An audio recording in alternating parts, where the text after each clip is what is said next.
6 o'clock. Is everybody ready to get started? Yes, we will start with the pledge. I pledge allegiance to the flag of the United States of America and to the republic for which it stands, one nation, under God, indivisible, with liberty and justice for all.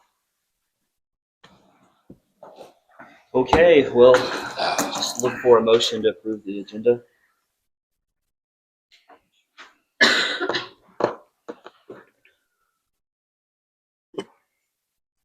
I'll make a motion to approve the agenda as presented. Second. Second, my dear. All in favor? All right, 7-0. All right, we'll look for a motion to approve the consent agenda. So moved. So moved. Motion by Craig. Second. By David. All in favor? All right. I need to abstain from the check. Okay. 50829. Okay.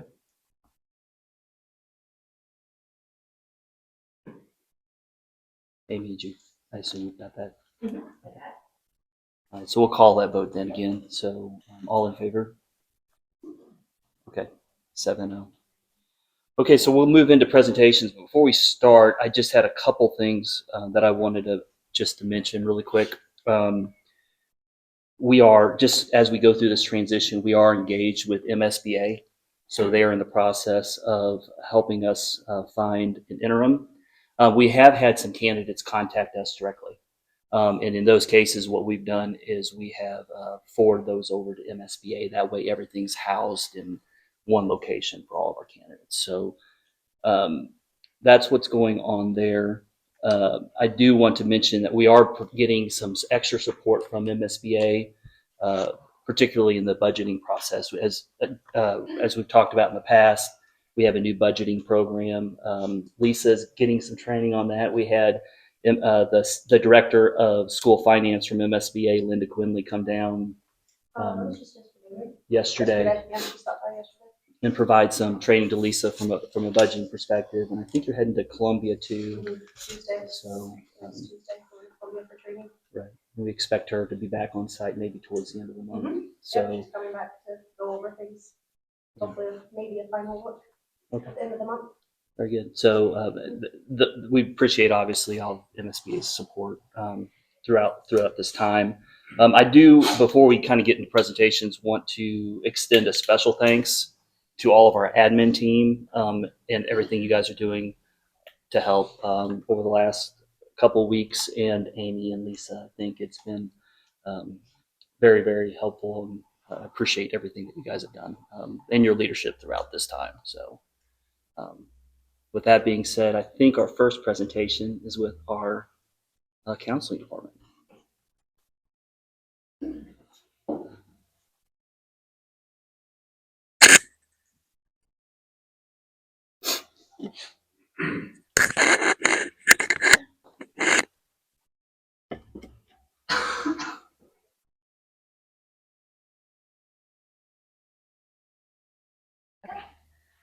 All right, to go ahead and get started, this is just our year in review with a couple changes and updates. The information that was sent to you guys last week, I'll take questions at the very end if that's okay. A new change from DESE this year, a long time coming, is updates with curriculum. I did have that sent over as well to you because previously in the past there's been some controversy with school counseling curriculum, and so I just wanted to share that. I looked through it.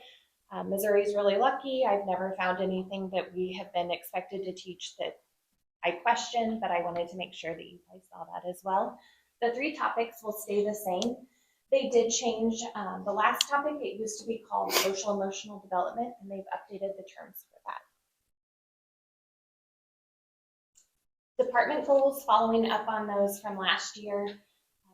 I think these will be ones that I just use every year, but kind of update them in different ways.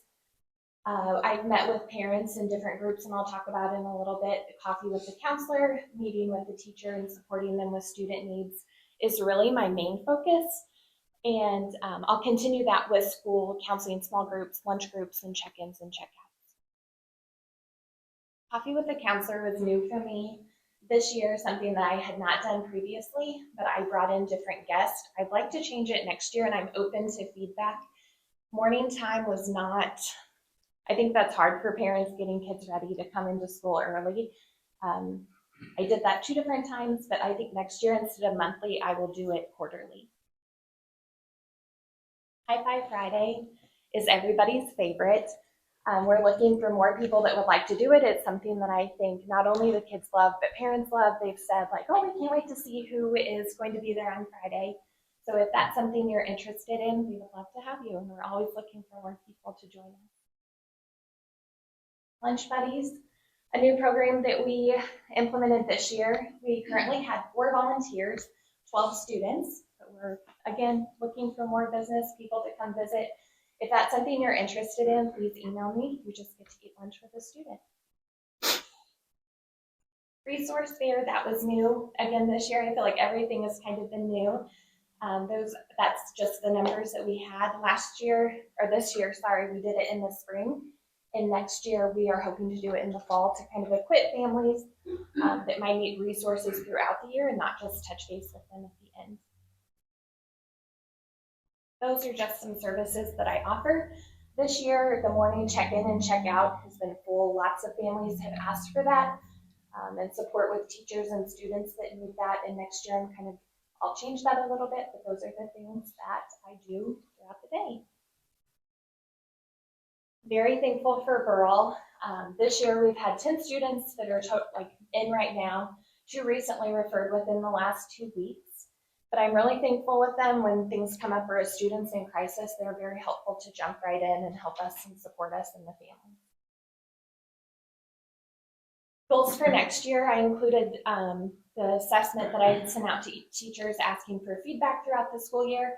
And one of the teachers suggested a career day. So we're going to do that next year for elementary students, implementing the school curriculum and kind of streamlining our community involvement with student needs. Any questions?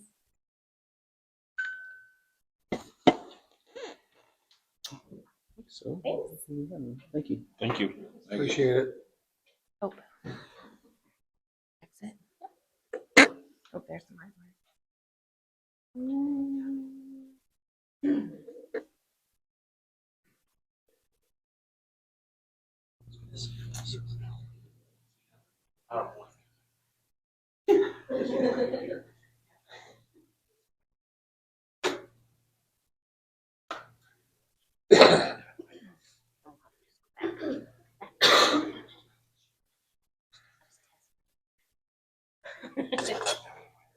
Good evening. Ms. Besh and I are going to present tonight together. We've had a good year, a busy year. I can't believe it's already over. Kind of crazy. But we'll start with our student population. So this year we did have a smaller group of seniors, so it made things a little more manageable for us. Our population there, middle school and high school. So same with Sarah Burl, we're very, very thankful to have them. So we hope to continue that partnership. These are just our numbers for the year of we've referred 12 in the middle school, but only 5 today. Yep, for yesterday.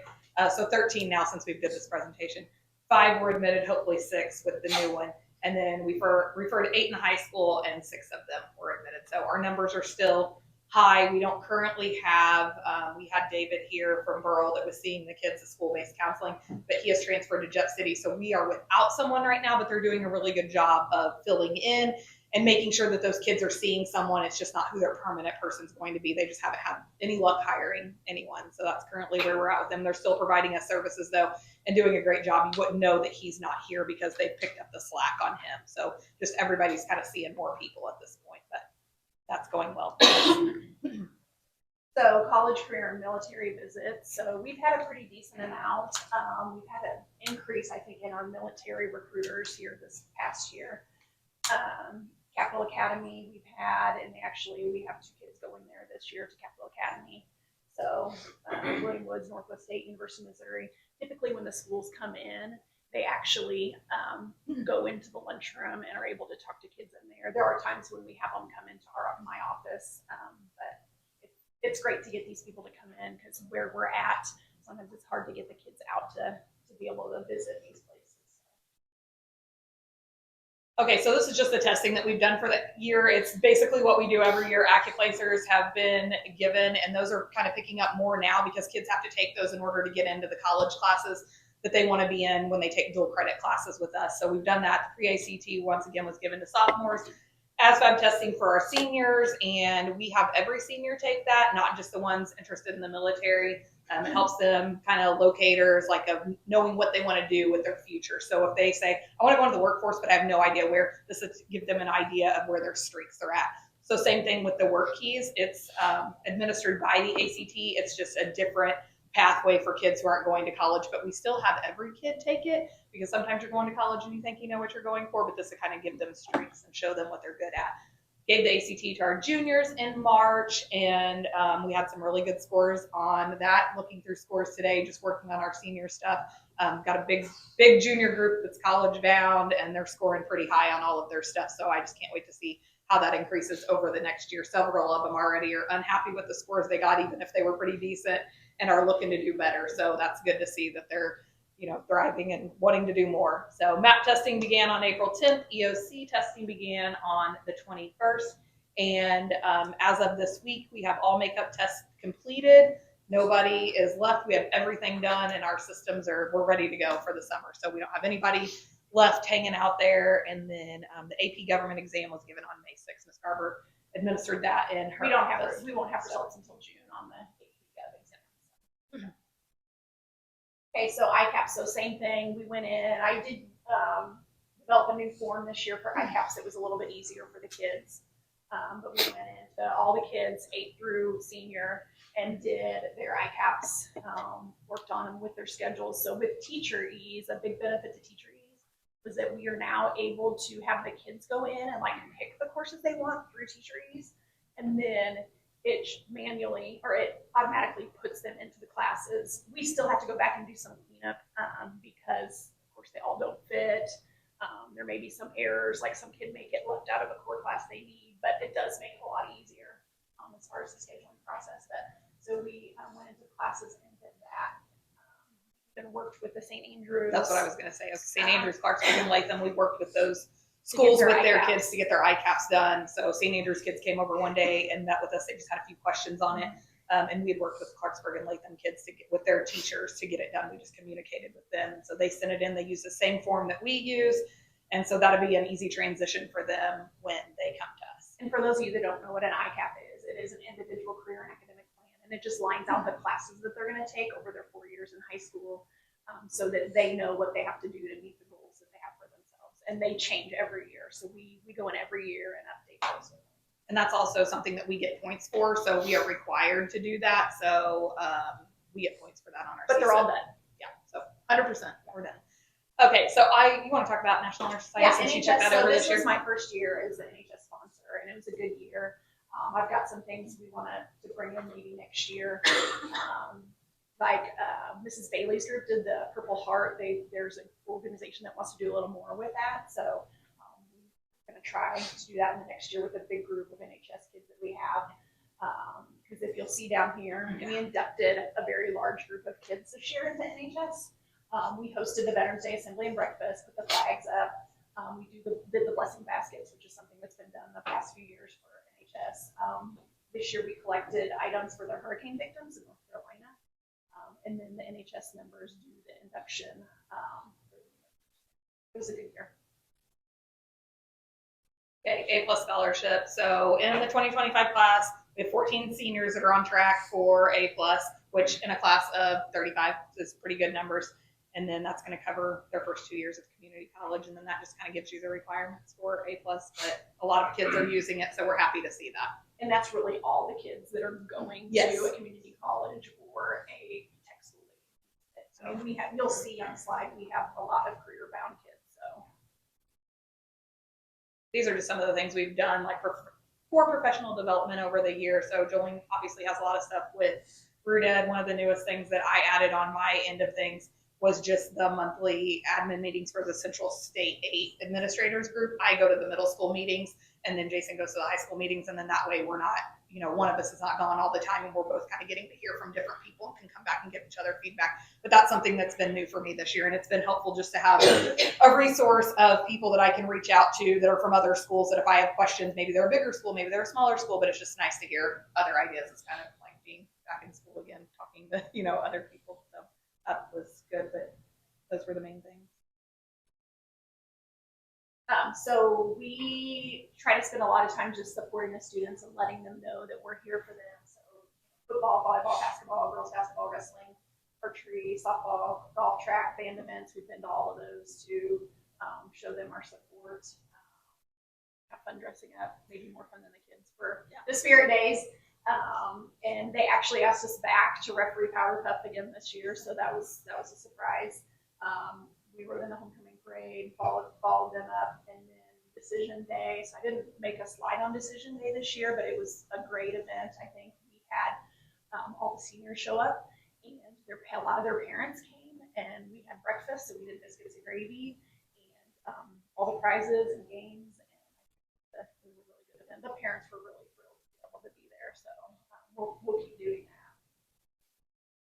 And so just some of the activities for the students that we did this year. We did the career fair again in California. It's Montauk County Fair. They moved it to California High School this year, which was a much better setup being there instead of a small gym. The kids seemed to really enjoy it. Jolene did the Apply Missouri event.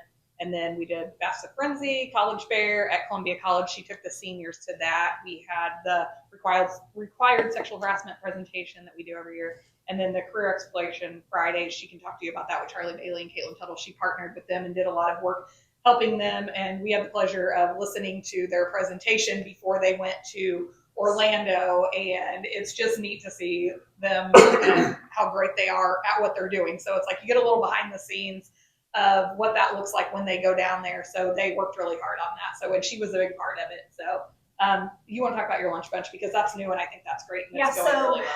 This year, we had a group of middle schoolers who needed a little extra attention. So we started a lunch bunch with them. So and it surprised me how excited they are to do it. Like, I think they would come eat every day in there if I would let them. But anyway, so we at least once a month had lunch, and there were some months that we needed that extra lunch. So we would have it more often. And I think next year I'll probably reach out to another group. We have just pretty much one group that does it.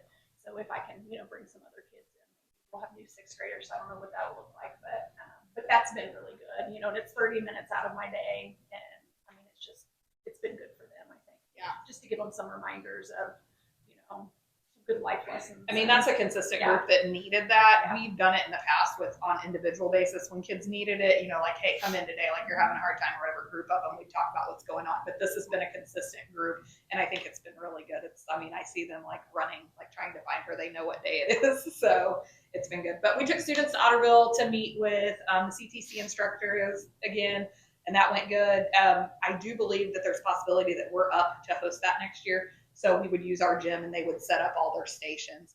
And something that I did not put in here was the advanced manufacturing day that we did, and it was a really neat deal. And we did that for our older kids, and it turned out to be a really, really good day. So I think that they want to come back and do that with us again. They brought in, and it's the college side of things. So the kids thought that they were coming into this doing what they did already at the Otterville trip. We're like, no, you're not doing that. Like, this is the college side of things. So you get to see. And so that was, I think, eye-opening for them to see, like, oh, okay, this is what I can do in college. And these are college classes that I would take. But it was all hands-on, so they kept them busy the entire time. They built switches. They did some pipe fitting. Yeah. They made coasters. Like, there's it was really like playing around here. So took the 8th graders to CTC to see that. And then the sophomores went and did a follow-up visit after the Otterville. We did the real simulation like we usually do, and with poverty simulation. Once again, that was good. Did a Martin Energy tour, which I think went really well, and ended up with hopefully a couple of internships. We have at least out there. one pre-apprenticeship. Hopefully two. Yeah, we're working on a second. Yeah. So, and then decision day that she mentioned. So those are the big things that we've highlighted that we've done for the year. So here's our post-secondary plans, and I know that we talked about this last year. Every class is different. So this class is a very heavy workforce class. So we have 14 kids that are going directly into the workforce without certificate training. They've already got their plan, though. All but maybe 1 or 2 already have a job, and the others I've been working with on applications. We only have 4 going into 4-year college, 12 2-year college, and most of those are state fair. We have maybe 2 or 3 going to state tech, but most of those 2-year college kids are state fair kids. And then some in certificate programs. We have 1 going to Missouri Welding Institute this year. And then I put Capital Academy kids. We have 2 going to Capital Academy, which is like a 10-week program, something like that. And they come out with their certifications and they go to work for Capital Construction. So we've been working with them since our first year here together and really hoping that someone would follow through with this program because it's great and the guys are wonderful that come here and talk to the kids about it. But this is the first year that we've had, 2 kids do it. And I think it's going to be a really good experience and I hope to see a growth in that program. I think a lot of it is it scares the kids a little bit to sign a contract of like, now you get me for 2 years, but we told them like it's free school, you get your CDL paid for. And you have a job for 2 years. Yeah, Yeah. So we think it's really good and I'm glad to see 2 kids taking advantage of it this year. There's our big old senior class right there. So some goals that we have for next year are the same, complete ICAPs with all of our students. And this year, we've worked on this, making more contact with the sending schools to increase the number of students. And we have a lot more students coming this year from sending schools than we have in the past. So that was a lot of work on Bridget's part. And then our vocational teachers also went out to Clarksburg and Latham and St. Andrews. Yes, they went to St. Andrews to show them the programs that we do. It was a big push for us because we felt like we were losing a lot of, you get the St. Andrews kids that you're going to get, but you don't get Clarksburg and Latham. But we still wanted to provide every one of our sending schools with the same opportunities. So all of the teachers just made a quick trip over with their classes to St. Andrews and did, Miss Bailey went over and did a DECA project with them. Ag went over and did a big project with them. And so I think it was good for them to see that and let it kind of sink in. And then when they came and did their tour, it wasn't so much in one day. They already kind of knew what they wanted to do, and then they made their schedules with us. But doing that, we got 7 of the 8 kids from Clarksburg. I 100% believe that it's because of this and because of the co-op that we have with them for football and basketball. So I think that the things that we're doing here as a district are really good. So when you guys make that decision to vote and say, yes, like let's let these schools co-op, this is the benefit that you're seeing from it. We've got 7 really, really excited kids from Clarksburg, 2 from Latham.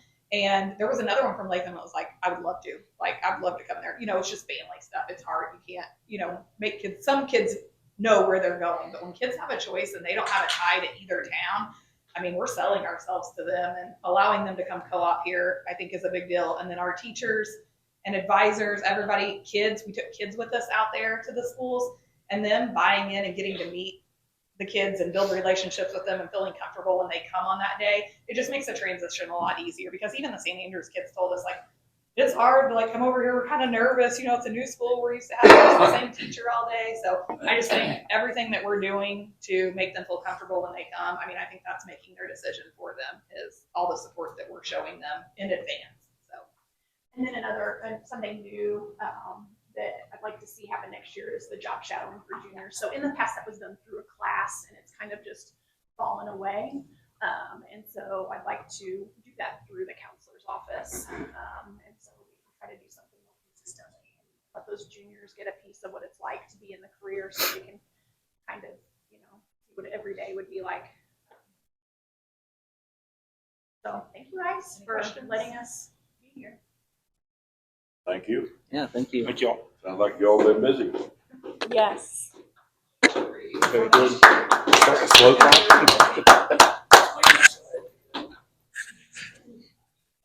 I know you all are really busy with end of the year stuff and putting together all this scholarship information and getting ready for graduation. I should probably mention the board obviously has the Thomas Scholarship that we administer every year. We're able to meet Monday night to approve that. So this year we'll give out, oh my gosh, $71,300 and some $1,000 or so. So it's during my time working with the Thomas Scholarship, it is the highest dollar amount that I think that we've ever given to the lowest number of applicants we've ever received. So for those that are receiving it, it's going to be a really good year for them. So that's a really good program. So okay, well, thank you all. I think we'll move into administrator reports, and I think Got Mr. Culpepper first. All right. Start out with building updates. Bob's done a really good job talking to me about all the stuff that he's got planned for this summer. Pretty much we have been talking daily for the last several weeks, especially. Met with Bobby Joe and Heather the last couple of days about the floor, as far as making schedules for when they're going to do which parts of the building. So we make sure that we have enough time for them to actually complete the whole building. We have a few teachers that are moving classrooms this year just to get us back to where we used to be, which was middle school in one section, kind of your, what I would call your in-betweeners in the middle closest to the cafeteria. That'd be your teachers that do both. And then the high school is where the high school teachers would be. They only teach high school. So we have a few teachers that are going to be moving classrooms. Academics wise, they hit the math and EOC quite a bit there. Next fall we'll have incentives for those kids that reached advanced or proficient. We'll also have incentives for our kids that show growth. That's part of our CSEP score. So any of the kids that try hard, which all of our teachers said all of our kids tried really hard on the math test this year. So we had daily incentives, but also next year, once those scores come in this summer, we'll have some reward trip for them next year for the kids that moved up a category and the advanced and proficient, because we get as many points for kids that go from below basic to basic as what we do for kids that get advanced. So both are important. So recognizing both are very important to us. Two things I'd like to point out. For FFA, they had the Ag Sales team place first place at state, as did the FBLA parliamentary team. So both of those were state champions this year, which was really cool. District baseball starts Friday against either Greenridge or Smithton. And then our 3 track kids that moved on to sectionals, Ty, Nina, and Riley, they'll compete at sectionals on Saturday. So we'll let you know there. Check Facebook for updates on that. Professional development, I already met with our DCI person for next year. This year with DCI, we did it a little bit different. We had 4 consultants that come in, and instead of doing big group, big room, PD that is beneficial for a small group of people, we did more of a targeted approach. So we didn't waste some of those veteran teachers' time that have been in the business for 25 years and don't really look to change because they've done it and they're good at it. And, to them, it's a waste of time. It's one of the things that they enjoy the least about education, and they need the least amount of PD hours required. So we used DCI people, and they came in, and those consultants partnered with about 4 teachers each, and they go in and do one-on-ones with those teachers. So they'll go into the classroom, and they'll have their 3 or 4 teachers. They'll come in about once a month. Sometimes they'll miss a month around Christmas and May, but they'll watch those teachers, and then during that teacher's plan period, then they'll meet, they'll get feedback. The teacher can bounce ideas off of them, and it just gives them somebody that's not the principal. One of the biggest things with teachers is not wanting to try and learn from the principal, because sometimes they have that fear of like, that's my boss. Are they writing this down? Is this going to go in my file? Like, I don't know what I'm doing. So giving them an opportunity to grow from professionals that do this for a living. And then also, just give them that support and give them that resource to actually, pull from other teachers, grow their network as well. End of the year events we have coming up. We've got tomorrow at 2:45 to 3:16. We have our end of the year awards ceremony for all of our 9th to 11th, 6th grade through 8th grade. They had their junior high promotion last week, but they still have a few things that they'll be recognized for there with the principals honor roll and then the regular honor roll. And then Friday night we have the baccalaureate at 6 o'clock in the high school gym, and then Sunday graduation at 3 p.m.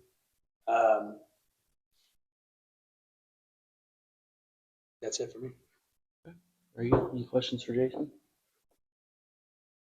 One more day. One more day. Ashley? All right, I want to highlight, we just received notification yesterday, I think, from PBS that we were recognized as a Tier 3 school again. So Mrs. Lawson does a good job getting that application in.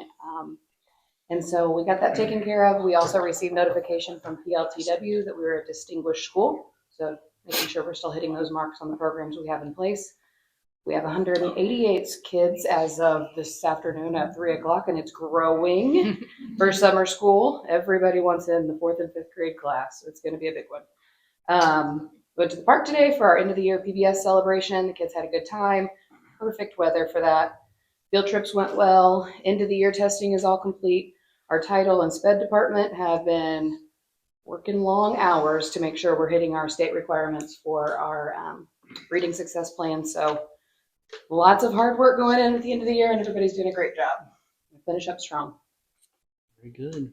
I sent that to Bo, but I forgot to mention that because I already had my board report before we got that notification yesterday. We were also recognized the first time at Tier 1, so pretty big excited stuff. about that. That's why I sent it to you, but I also Yeah, already that's had the awesome. board report turned in last Friday. We So. aren't tier 3, but we're tier 1, and it's It's awesome. You're something. You're something. Listen, we worked hard this year. Like, it's been a big deal, a team effort. The kids have worked hard, and that Cardinal store was open for the last time today, and they went nuts. Like, there were so many of them in there ready to spend their Cardinal bucks. So Very good. That's awesome.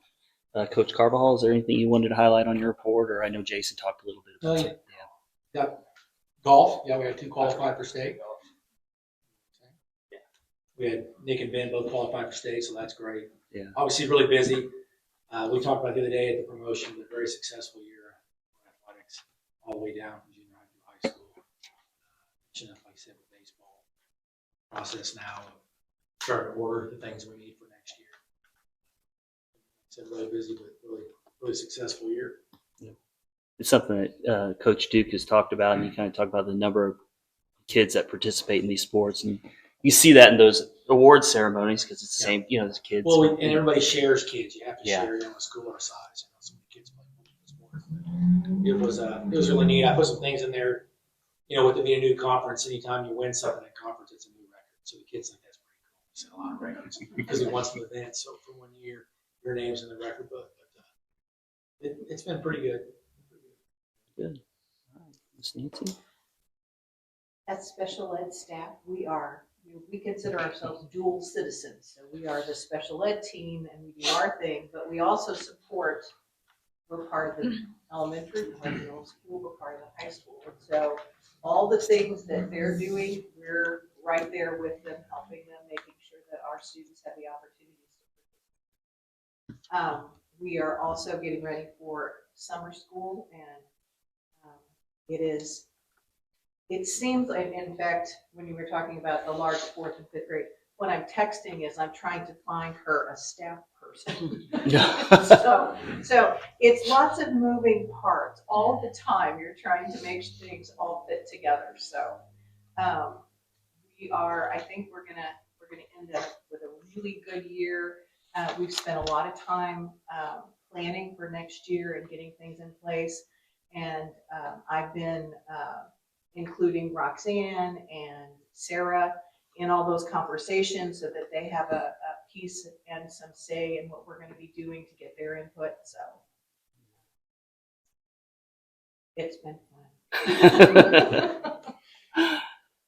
Well, does anyone have any questions for any of our administrators before we move on?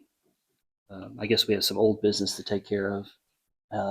And the first piece of that is an approval of all those policy updates that we looked at last month. Does anyone have any questions about any of those?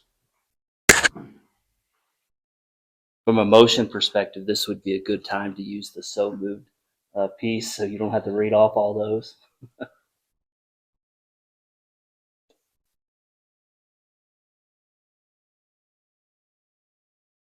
So I would just seek a motion for that.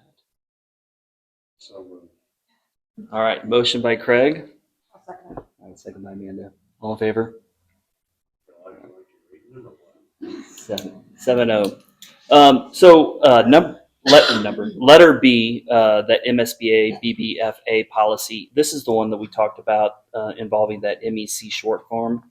Was that last month or the month before that? Last month. And there was a piece in there that talked about gifts and gratuities. I contacted MSBA, and really what should take, because that the policy doesn't have a dollar amount in there, and that needed to be set by the board. And each district tends to apparently set whatever amount they want. So some of the feedback I got was that some boards probably set it way too high, which is probably something that we don't want to do. So I asked what the average would be, and they were talking about $150 is what most school districts do. So we went ahead and put that in here as a draft for you guys to look at. So yeah, if you scroll down to 5, that's correct. We added that amount in. So if you are all in a favor of that, we would just seek a motion for that as well. Man, I'm gonna go broke on this board. I'm gonna go broke on this board. I so move that we accept this. All right. Motion by David. Do we have a second? Second. All right. Second by Brant. All in favor? All right. 7-0. Okay. That will pull us into new business. So we have approval of the 2025-2026 school year salary schedule for support staff. If you look in your packet, we've got the schedule that is in place. There's no proposed changes other than the steps that are included there. Does anyone have any questions about this?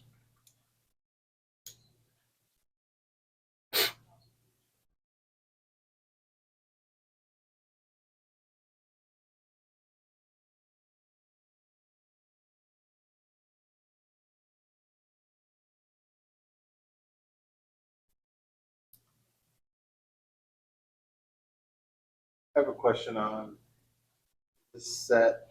What is something Dr. Robinson came up with? This was what was approved in the 2024-2025 school year.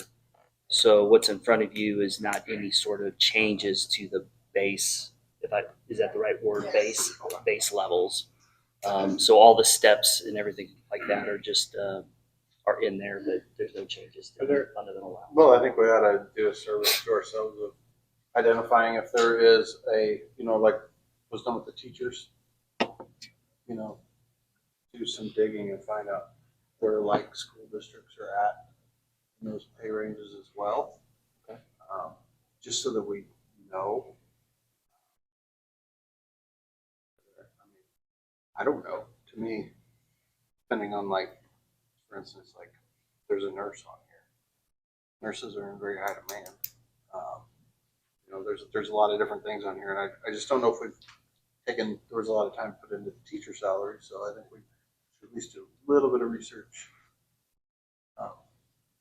Maybe look if we need to make a positive adjustment.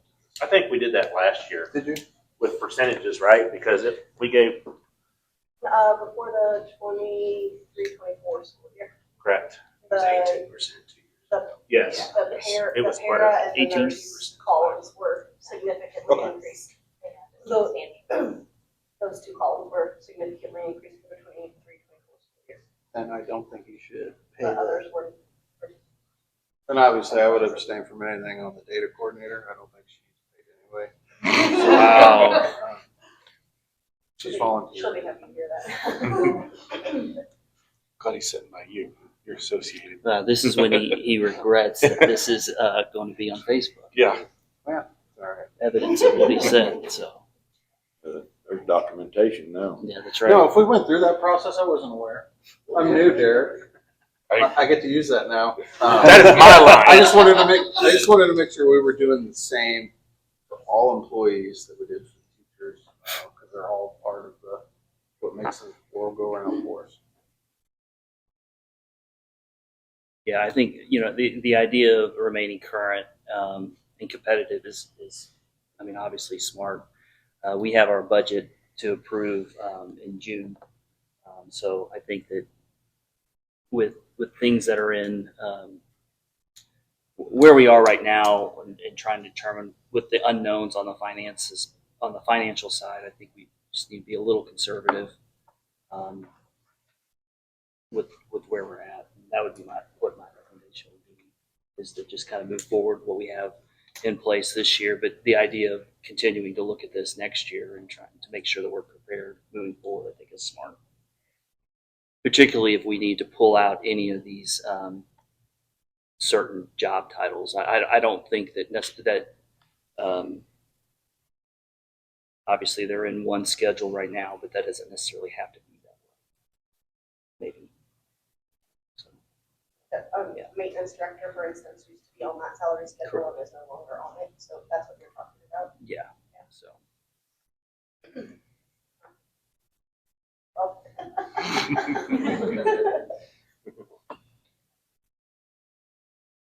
I make a motion, we approve the presented salary schedule for the 25-26 school year.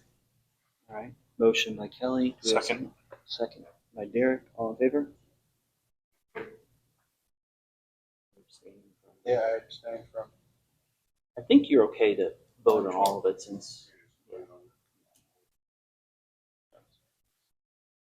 We'll just note 6-0. How's that? So then we have the approval next for the speech language pathologist salary schedule. We talked about that, I believe, last month, if I'm not mistaken. So here's the schedule that would apply then further.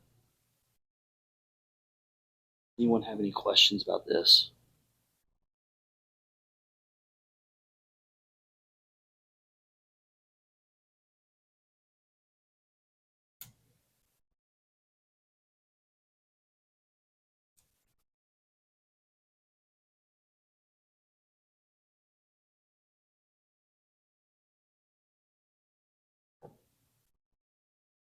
I make a motion to accept the salary schedule for speech language pathologist as presented. All right, motion by Derek. Do we have a second vote on this? I'll second it. I do have a question for Nancy though. Second by David. When they get that degree, do they have continuing education beyond the masters that they work on, normally? They usually, she's working on her C's, which is clinical Competence. certificate. Yes, but it stands for something. But that's not really gaining Yeah, toward a degree. It it's does work like, toward specialist or something. yeah, it's towards, there's like the counselors have a license, if you're a licensed professional counselor, you have to have so many hours of mentored work. And that's the kind of thing that she's finishing. But she is not required to move past the certificate Like that what she we has had at this to, point. when you were a principal, you had to get your Yeah, so like specialist done within within so many years. 5 No, years or she whatever. does not have to do Yeah. that. Okay. Good. You can go ahead and vote. Sorry, I just wanted to ask that question. Okay. You good? Yeah. Okay. Very good. So we have a motion by Derek and then a second by David. So all in favor? So we have 7-0 approval of that. The next item is an approval of school board policy for graduation requirements. This needs to be done tonight, but the numbers and credit hours that obviously there was a transition period when we moved from 10 block to this is we're adopting a policy to align with that. So that's what this policy is.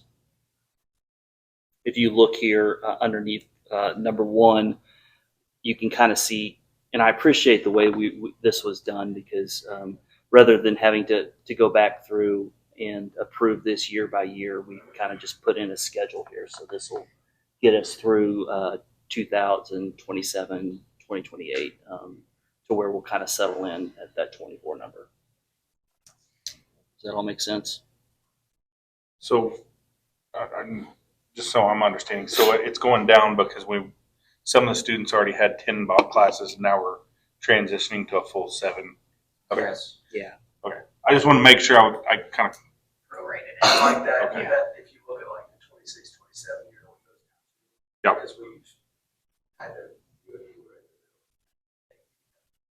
Kind of reverse what we used to have to do when they came in when they had a 7 block, we had to convert Yeah. them to a 10. Exactly. So it's flip flop. But what this is doing is basically putting our policy in alignment with what our requirements are. So it needs to be done. Well, I'm new to this, so I was just checking. Yeah, Yeah, that's right. Incoming Our freshmen handbook are was the saying lucky one ducks. thing, and then our policy was saying another. So we need to get those things matching. So if there aren't any questions about that, I'll look for a motion there too. I'll make a motion that we approve policy IKF, graduation requirements as presented. All right, motion by Kelly, second by Amanda. All in favor? All right, 7-0. This will get us to some football needs. Dr. Duke's here. If you want to kind of talk through some of the good problems we're having here with Great. participation. I'll have to wear it. All right. Thanks for having me. I appreciate it. Bo asked me to come and speak on some equipment needs from a good standpoint. Okay. We currently have 79 helmets in our program. Okay. 2 of those are only rated up to middle school level. They can't be used in the high school level. So technically, you probably have 77 helmets in your program. Some of you that were on the board when I got here know that I gave you a very detailed spreadsheet talking about every piece of equipment that was in the football program. And some were helmets that we still use today. Some were still of good quality. But as you know, that equipment wasn't okay.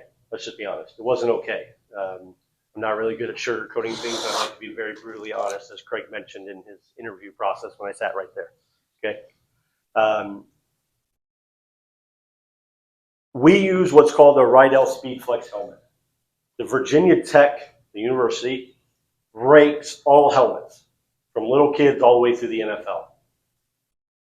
Every school I know uses a 5-star helmet. These helmets are rated and tested every year you send them back for conditioning. Okay? The helmet that we use is the 5-star helmet. There's currently 33 helmets in the country through different manufacturers that are given a 5-star rating. Within that 5-star rating, they're also ranked 1 to 33. Our helmet currently sits at number 21 on that list. Okay? The 2 that were kind of left over, those middle school helmets, that sits at number 29 out of 33. To be honest with you, I've set those aside and I'm not going to put those on anymore.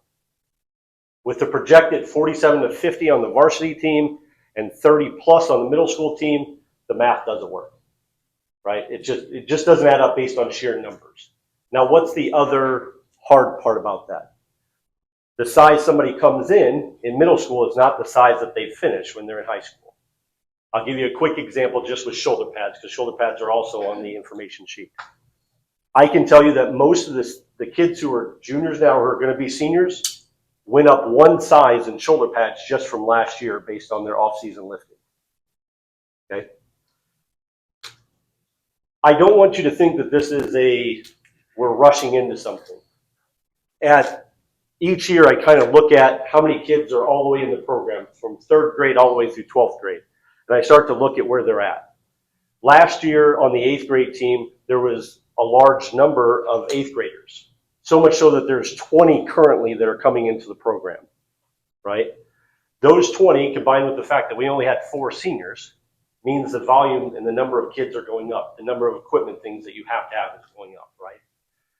We started talking to them as soon as their 8th grade season was over, much like other youth sports, basketball and baseball, to see who was going to play in high school.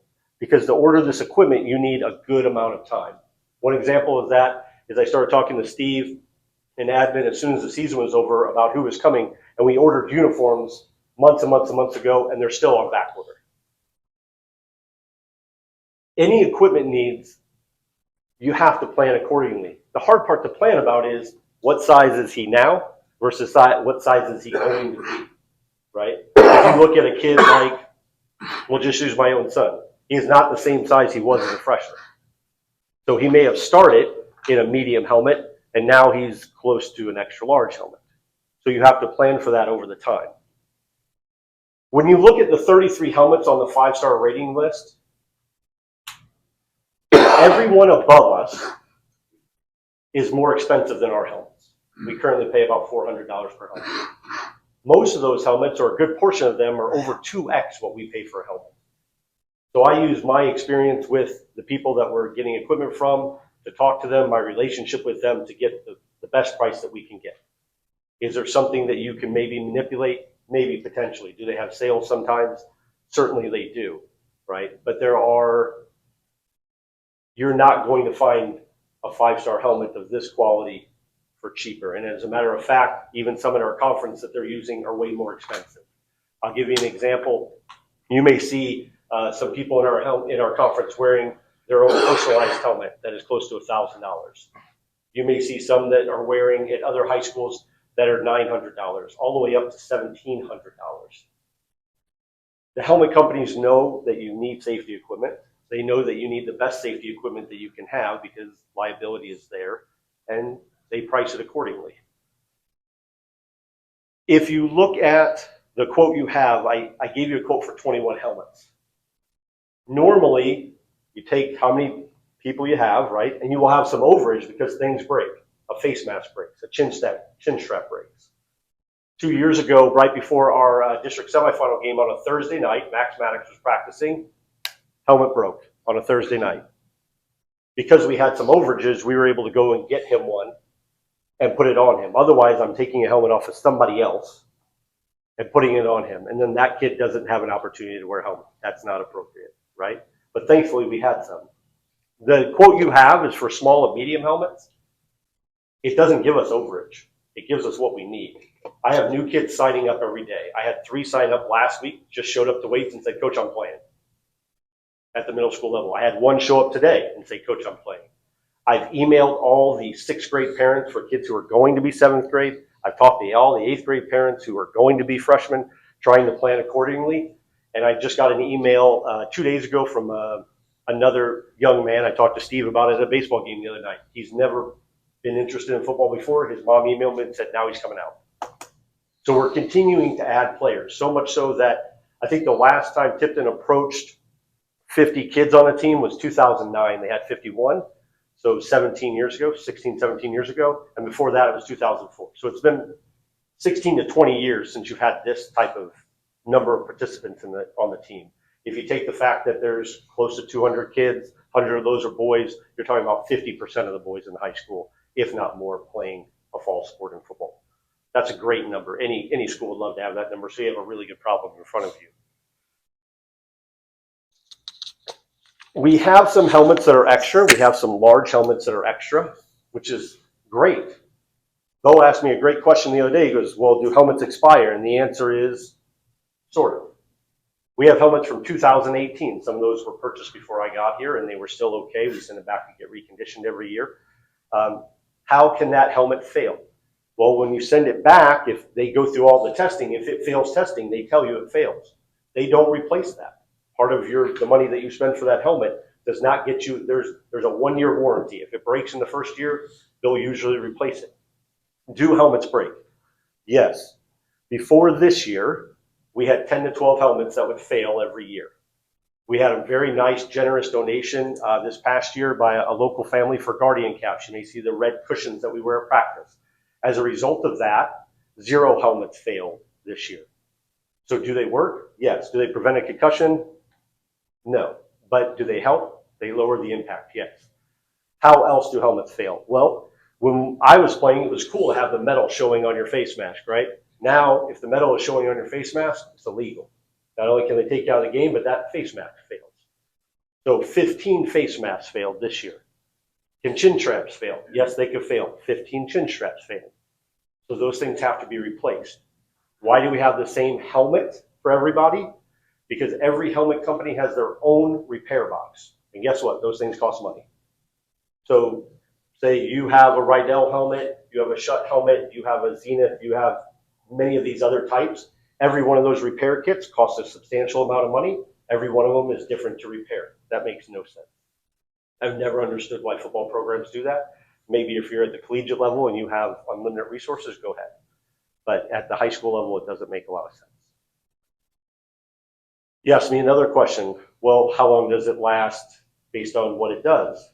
Every year, the helmet technology is getting better. The helmet that we have currently was in the top 10 a few years ago. Now it's near the bottom of the 5-star helmets because every year they're getting better. So at some point, the helmets that we have will be 4-star helmets. And then you have to ask yourself the question, do you support that or not? That's a question for you to answer, right? Every year they're getting better, right? And safety equipment is not really a negotiable item. Helmets, they're not instantaneous. You can't just go pull them off the shelf. You can go to Academy Sports, you can go to Dick's, pick the sporting goods store, they'll have a helmet there. It's not the same helmet. It's not the same helmet. You want a helmet, there's a turnaround time. It takes 3 to 4 weeks to get that helmet. We don't do anything except for weights, football related, in June. If we don't order these, we won't have them for, I would say, 12 to 13 of the incoming freshmen and 10 or 11 of the incoming middle school, because we just don't have helmets to fit them. That goes with the shoulder pad quote that you should have as well. How fast do shoulder pads wear out? Well, it depends on what position you play. Typically, you might get 4 to 5 years out of a pair of shoulder pads for an offensive, a defensive lineman, a running back, a linebacker. If you're playing receiver or certain defensive back positions, you may get 8 to 10 years out of them. When you play a lot of football, things wear out quicker. And we were thankful that we've been able to do that the last couple of years. So if I showed you a pair of shoulder pads that one of our offensive linemen wore last year, you would say, well, coach, these are beat up. I go, absolutely. And then I would show you the stat that we ran for 4,000 yards and you would know why, right? So those things wear out. When I got here, you purchased shoulder pads graciously. We haven't really purchased any shoulder pads since then. So it's time to start moving that inventory so that you can stay fresh with what you need. I can tell you right now, we have a spattering of helmets from 2018 all the way to 2024 because we got some last year. Do I want to put somebody in a helmet from 2018? Well, if it passes recertification, it's okay, but it's probably close to the end of its life, depending on what position you're playing. So when Bo asked me the questions, I thought they were great. It depends on how fast they wear out. Do they have an expiration date? Well, how much do you use them? It's like anything else. The more you use it, the more it wears out, right? Shoulder pads. You can buy shoulder pads that are way cheaper. I'm not going to debate that. But the equipment, like I told you when I got here, is the same if I put my own kids in because I trust it. As a medical professional, I'm like, that's the best shoulder pad.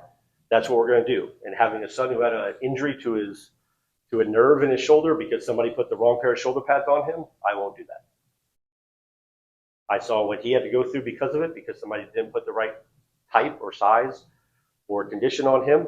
So everybody is fitted. I know how to do it. I've taught the coaching staff how to do it. They're all checked. And they're all weight rated for the younger kids, and for the high school kids, you're going to have a pair of shoulder pads that protects you. Do they protect every injury? Absolutely not. Injuries happen. It's a collision sport. But we could put them in a position to lower that risk, right? So we haven't bought any in a few years, but we need to start doing that. Shoulder pads are also something that takes several weeks to turn around. I gave you a quote for, I think, 11 or 12 pair of shoulder pads as well. Again, that's no real overage. That's just giving us what we need, and then if something breaks, a kid's going to maybe get a pair that's a little bit bigger for him. And that's not always good either. These things are supposed to fit properly. You measure it based on the joints in your shoulder, across your chest, below your sternum, and in your back as well. There's multiple measuring points, and it has to be done properly. So we need helmets. We need shoulder pads because the number of kids is going up. And to give you an example, I even talked to Coach Culpepper. I said, how many kids are really on that 3rd and 4th grade looking? There were 32 kids on that team last year. And 20 easily could continue playing all the way through. You couple that with the 20 that are coming into high school now that would be there, your roster numbers continue to increase. It's a great problem to have. It's an incredible problem to have. But it costs money to do it. So, any questions on helmets or shoulder pads? Please. In a perfect world, like with the 11 shoulder pads this year, talking about starting the cycle that you're saying, like next year, 11 more. I'm saying next As year. you start to recycle the ones that were purchased 4 years ago, as they start to phase out. Yes. 11 years, something like that. For a while, and then after you get to a point, because we haven't done any for 3 or 4 years, we can lower that number. But again, it's based on roster size, right? If 3 or 4 more kids join the varsity team, which we don't have We don't have 50 lockers in the locker room, guys. We don't have that, right? So some of those will move over into the middle school locker room. That's a different topic. But yes, you have to start rotating those. You have to start preparing for that, right? No, that wasn't done before I got here, and now we need to start it. We're at that point it needs to start so that we can continue this, and it's small incremental purchases versus the large purchase I brought to you a few years ago, which I told my wife after I turned it in, I don't know if they're going to get fired. They may not want to have football for this purchase. Helmets or shoulder pads? Any other questions? Yeah. Go I ahead. think we're in a wonderful spot with you being in the medical profession. Yeah. So, and I don't understand a lot of the physiology of things, right? Sure. So what is your overall recommendation on a replacement cycle? Because I'm in IT technology. You have a 5-year replacement cycle on hardware, right? So you knock off 20% every year. Yeah. You get on that cycle, get rolling. Yeah. My concern is, and not that we just need to spend the time, money, everything like that. My concern is a couple kids not having enough equipment to support them. So I feel like we need a little bit of overage. Football is very expensive. We know that, just because of all the equipment we need. But is 11 enough, or do we need to get a rotation strategy going? You typically need 8 to 10% overage. That's typically what you need. I'll give you an example. When we travel to a varsity football game, we take what's called the 12th man. The 12th man is a black trunk. You'll see it sitting on the sideline for us. In there, not only is medical stuff, but there's replacement equipment for everything a player would need, whether they play an offensive skill position or offensive or defensive line position. So that if something happens in the middle of the game, we can replace it. We try and prevent kids from forgetting stuff, but they are kids and sometimes they do forget stuff. That has a cost to it. If you do forget it, you'll be motivated to move around a little bit on a Monday when you show back up. But we have stuff for you.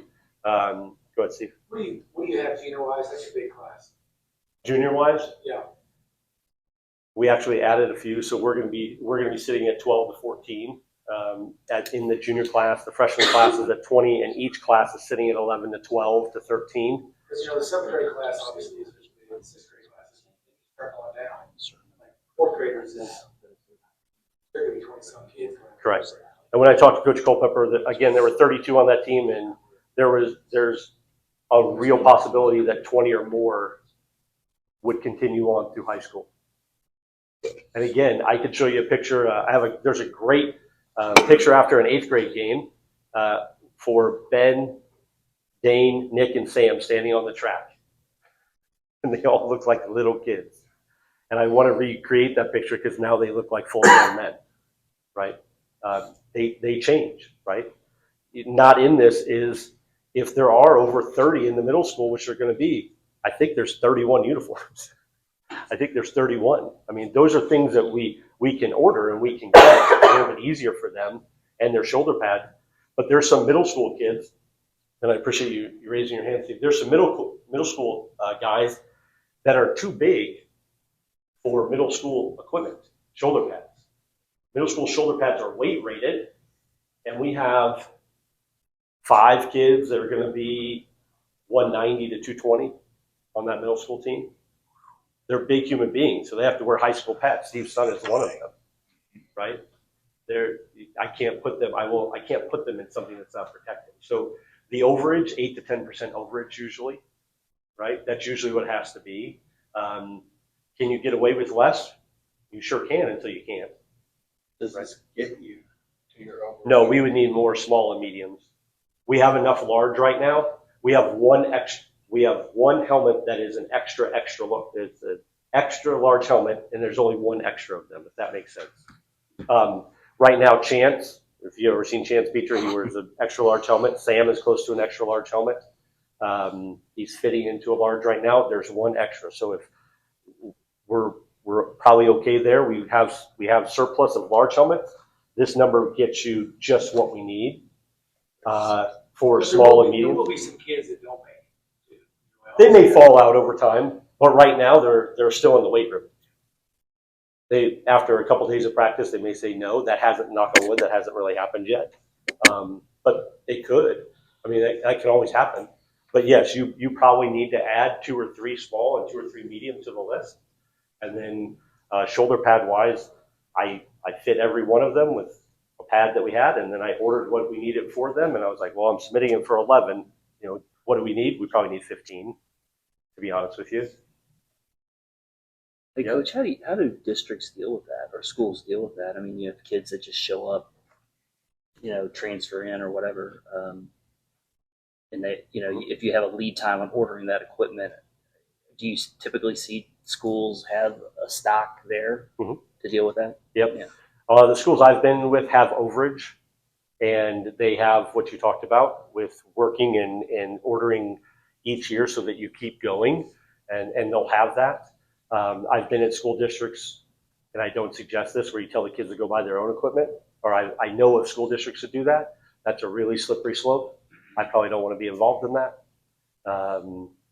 But they usually have the overage, and they usually are prepared for it, and they know. Yep. And they do much like what I did, where you go and you start talking to people way in advance. I mean, Amanda was at that meeting, and I said, hey, if you're an 8th grade football player, I need to know if you're playing because I got to order your uniform. And the uniform we have to keep for a few years, so I kind of have to think about where they're going to be based on if they had a brother on the team, what they look like now, what do their parents look like, and order it for them as so it can last a couple of years. My last year's idea, I think I figured out the cost of one player uniform the school buys, and it's like right at $1,000. Pretty close. Yep. Explain to them why it's not a good idea to have it unless you set a policy about why they shouldn't buy their own. Because what's going to happen if they do? If you do, first of all, there's a lot of, again, the stuff you're going to buy at a sporting goods store is not the same. If they can't afford it, they're going to go buy something that's not on the 5-star list, but they're playing your sport, so you're liable for their injury because you're allowing them to play there. If you allow them to get their own shoulder pads, you don't know if they've been fitted correctly. You don't know if they can get it. You just set yourself up for multiple forms of injury and variables you can't control. No, Right? I mean, I've been firm on this for a long time. If we're going to have an activity, then the school district's going to provide with it. And let me be clear, the kids buy their own cleats. We have a box of cleats that kids have left that they don't want anymore, so they can get cleats out of there. I get them mouthpieces, but most of the kids get their own because kids have braces. They want to get their own. They get their own girdle because I'm not cleaning their girdle, right? You're providing the stuff that they need. If they want some special towel that fits in recommendation or qualities and characteristics according to Misha, they get that, something like that. But they're getting stuff already. It's not like they don't have any out of pocket. They have to get their own girdle, they get their own mouthpiece, they get their own cleats. Cleats are not cheap. So they're buying all those things already themselves. So we're not supplying them. Coach, you said like on the helmets, do the shoulder pads, do they have a process of where they get checked out, make sure they're not, Yeah. So shoulder pad reconditioning, in my viewpoint, as a business person and a medical person, is a scam. Okay, you send them back. They charge you a fee to look at them, and then they'll charge you a fee to fix them. That fee is not conducive to cost-benefit ratio. You're better to just buy another pair. I'll give you an example. Our shoulder pads are around $400 and something a pair. If I send them back to Douglas, where we get them from, it's an American-made company. You'll see them being worn on Saturdays and Sundays. Super protective. That's what I let my children wear. If I send them back, it's $70 for them to look at them. What they mean by look at them is they take them, they dunk them in a tank of soap and water, take it back out, dunk it in another tank, then they check the rivets, check the straps, check the pads. If they need to replace anything, they will then charge you another $250 to replace the stuff. Now you're at $310. That shoulder pad, the plastic, they're not replacing on the outside under the pads. So you're just more cost effective to get a new pair of shoulder pads because you haven't really progressed. That makes sense. understand. Yeah. In a perfect world, if we had a limited budget, what would be like your recommendation on like every 5 years or every 10 years we want to be cycling old out to new? No, you have to start cycling that every year now. Well, I know that you want to start it, but yeah, to do a full term. Yeah, if you do 10 to 11 every year, if you're doing that, you'll turn over in 5 years or so. You'll turn over. It may be a little bit longer based on the size of people, but when I tell the coaches when we start fitting helmets, all those ones that are like 2018, 19, 20, I tell them, you hold those. Don't put them on anybody. I know they pass certification, but it's 7 years old.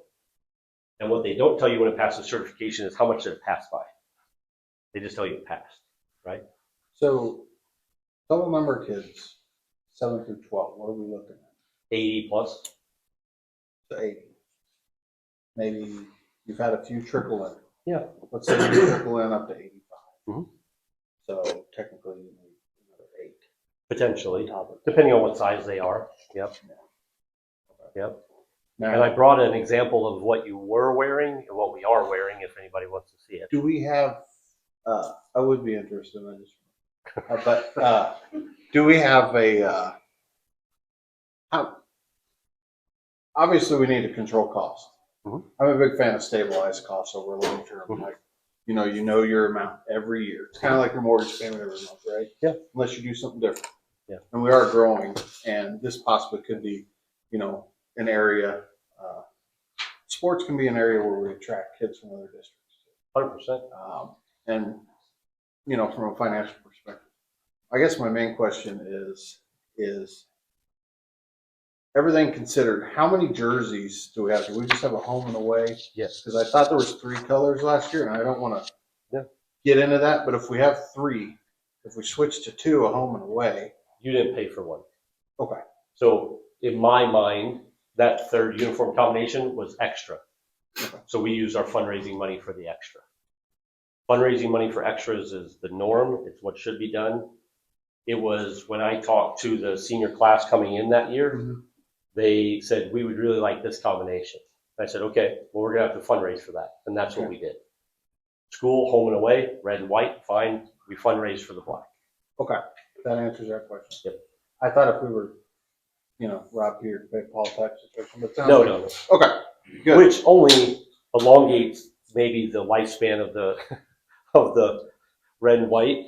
But I can tell you that, man, it's really great playing 13, 14, 15 games. It does take a toll on your stuff. If you want to come see Lucas Cashman's jersey from last year or Paxton Piles' jersey and see the holes in it, or see Sam's or Ben's, those jerseys are tore up, man. They're tore up. I mean, it's a $100 jersey and there's holes in them and there's grass stains because we wash everything. And I will tell you, I wash and scrub. I mean, like legitimate scrub brush. I'm scrubbing stuff multiple times and soaking them. And that white jersey is not real white anymore. And that's okay. That's okay. Hey, Coach, some of the kids, maybe I'm wrong about this, do some of them buy their helmets when they leave the program? They do. Yep. We charge them $350 to buy their helmet, and then I turn around and give that money right to Lisa. Yeah, that's what I was wondering. You can kind of self-fund some of the replacements. I mean, a little bit, right? With that. A lot of, and we typically give that option to juniors or seniors, who are all stickered up and they like the way it looks, right? And most of the time, seniors will. There's a lot of seniors who do. None of the seniors this year elected to purchase their helmets. Okay. We had one junior who elected to purchase it. So I think what we have in front of us is the minimum requirements, right? I mean, this is what we absolutely know we would need to have. We can either obviously approve this as presented or factor in maybe some extras, which may be a smart thing to do. And obviously, it sounds like we would need those. It takes that much time to get them. That's my concern. I mean, You've got kids coming out, and the coach has got to say, well, hang on, your stuff will be here in 3 weeks, but we still want you to practice. How's this kid's supposed to get better? I think there needs to be some overage there. But or if something gets broke, or a 10% overage adds $1,356 to this. But I think round numbers work a little better, especially if you are working with a vendor. 10% overage on helmets will get you to $95.70, Coach. But if you could say, hey, I have $10,000 all in, like can I get to 24? Maybe get one for free or something. I don't know. Yeah. We can always try that. I have no problem asking. Yeah. I know currently the price that we're getting is $50 off a helmet. We're already getting 50 off, but I have no problem asking. Of course, I'm going to be told it's no, right? And it doesn't, I don't have loyalty to him. I'm not. Well, if we catch a Just try salesman it. at the end That makes of sense. the month, Yeah. probably gonna move a little bit for you. Maybe. Well, it's not- Realize we're buying not- 50 you're not helmets. using them. Jefferson City is buying 200 Yeah. helmets, right? So the answer to sometimes of that is, no, you're good, but I don't mind asking. Zero issues with that. So helmets are, I'm gonna not say easy, they're a little easier to order because they're a specific size. Your shoulder pads are gonna be a little more difficult if you need to measure. I already measured every kid. So if you want, if we said we wanted you to get a couple extra Yeah. shoulder pads and 3 extra helmets, Mhm. are you just gonna, how would you order that size, just having the extra? Right. I usually will go and look at what we have the most of, and then I'll go, okay, I need a couple extra of these. That's usually what I'll do. And each year, we've turned in an inventory that Coach Culpepper started when he was AD. We turned that inventory in, and I know how many we have. We keep a running inventory, and then I also look at positions and go, okay, we have this many kids who do not play offensive or defensive line. They wear this type of shoulder pad, and they're usually about this size, right? Yeah. I mean, if we don't need them, it's not like they're gonna wear out sitting on the shelf. I mean, they're gonna be good. Well, and you may have this middle school kid too that comes along. That's true. We're hoping that we can I'd rather have some a of them few extra 180 than to not enough. 220 kids. Steve's liking the way Open it looks enrollment right may happen. We need to make a motion. Yeah, we do, and I think that it sounds like, well, I haven't had, I mean, it sounds like there's a lot of appetite to order extra. That's what I would recommend too. We need the overages. So I'll He's make a doing motion. some math over here. So. Okay. Um, So you want to make that motion? I would like to make a motion that Coach, for overage and safety, spends $11,500 on helmets, $7,500 on pads. Second. So the motion would be up to. Yes, sorry. Up to 11,500 on helmets and 7,500 on pads. All right. So we have Brant I and second. second. All in favor? 7-0, Amy. I didn't just randomly come up with that number. Off of 10% growth, 94, we're at 19 a year needing recycled on a 5-year rotation. That's 19,000 a year we need to spend on the football program. He's got a bunch of notes over here, so I And it may I say will something. vouch for Order him. more now, save number. But he is doing math over here. Now coach just has to get 7 more kids out. I know. Did you want me to bring up the storage thing or no? The one. The storage thing or no? Are we good? Yeah, we may push that off for another time. Okay. Oh yeah. Well, actually, you know what? Okay. Yeah, bring it up. Okay. Let's talk about it. You guys had a special meeting and you came up to the hill and looked at the grass. Mr. Twinner is taking care of the grass. I asked him 2 days ago if he thought it would be ready for July. He said he thought so. Not a lot of grass growing up there, but he said look, I'm not a lawn guy, so we just tear it up. But he thought it would be ready to what capacity we'll see. There's not a lot of grass growing right now, but he thought that there would be. The other thing that you looked at was the storage space. I got in there the other day and the thing is swaying. So my plan is I'm going to take everything out and leave it outside. We've moved a bunch of it to the locker room area, but that thing just, whatever you decide to do with storage, you gotta get rid of that. Okay, it's. Were you hauling those in your truck the other night? Yeah. I thought I saw that. Yeah. It's you gotta. I've talked to Bob about it a bunch, and he agrees. I asked Mr. Twinner to look at it, see if we can fix it. That needs to go. We can't let any kids or any coaches step in there anymore. Enough to get the stuff out, but we gotta fix it. Okay. So I'm in there and it's moving side to side. I'm like, oh, is it going? Well, let's see. I was surrounded by pads, so I thought I'd be protected if I fell. There may be some interest in that. I mean, I think we've I think talked. what we talked about, we'll probably talk about here in a minute, about having surplus, cleaning out. Yeah. Okay, and that building would probably be one of those surplus items for bid. Somebody will buy it. As long as they can haul it, let's let them try to buy it. So It's in yeah, great. I think It's in great shape. it is really nice. So we've had those discussions, Yeah. Coach, about doing, the containers as well too. And so hopefully we can get more out of the story, out of the old ag. And, yeah. I just need access to that if that's where we're gonna put it, so I can get in there and out of there Absolutely. on a daily basis, but, We got to do some work with the building too. we got like a month before we start, so we just need that plan in place, because I like the plan. Thank you. Yeah, thanks, Coach. He's got to have garage doors for his truck and tractors. I think the garage doors on the other ones. We're thinking the old classrooms. Oh, thank you. If you're looking at it, at the far left with the old paint booth, it has its own access door plus garage door. No, we don't have access. Just thought it did. Yeah. I was just thinking that might be a solution. We'll see what. I think our next, or I guess our last open session topic is we have Bob on the agenda, kind of walk us through, and that it's kind of a good transition here when we're talking about some of our facility needs. So if you want to walk through some of the things you're seeing on campus that you think we need to address.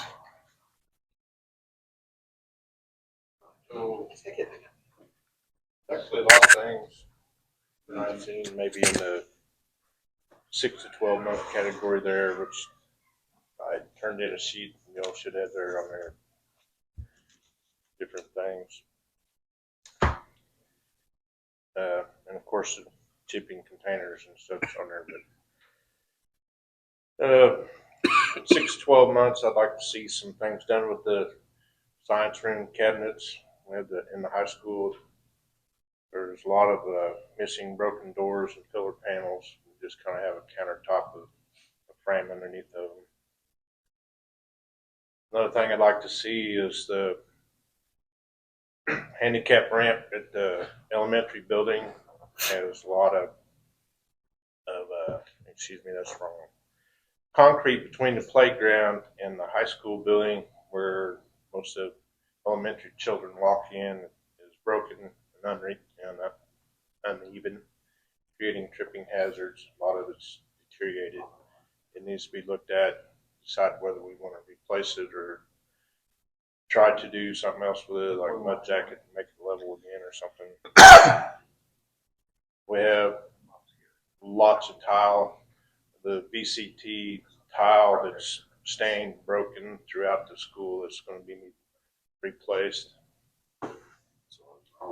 The high school office carpeting showing a lot of wear. We either need to decide to replace it or put in a different type of flooring. They talked about doing something like they've done in the elementary. We need to upgrade the internet cable that goes to the press box from the field house. The existing cable runs across the floor. It's very frayed. They got some rubber mats laying over the top of it to keep it from being a trip hazard, which also causes it to be a trip hazard. It needs to be upgraded to, I'd suggest running that long outside of the building and run it overhead to the press box.